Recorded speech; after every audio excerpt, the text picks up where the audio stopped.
Saddam Hussein. Saddam Hussein was a bad guy.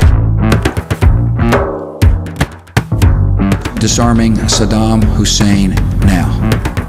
1979 ते 2003 दरम्यान तो इराकचा प्रेसिडेंट आणि मिडल ईस्ट मधील सगळ्यात पॉवरफुल लीडर म्हणून समोर आला होता.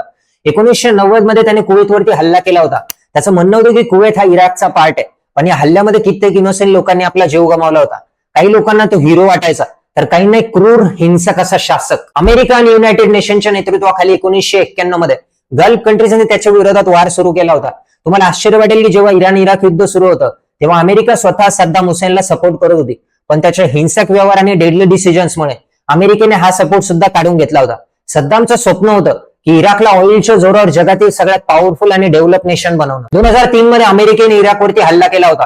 आरोप होता की सद्दामकडे न्यूक्लिअर वेपन्स आहेत, जे शेवटी कधीच सापडले नाही. सद्दाम हे सगळं पाहून घाबरला आणि जमिनीखाली बनवलेल्या एका बंकरमध्ये जाऊन लपला.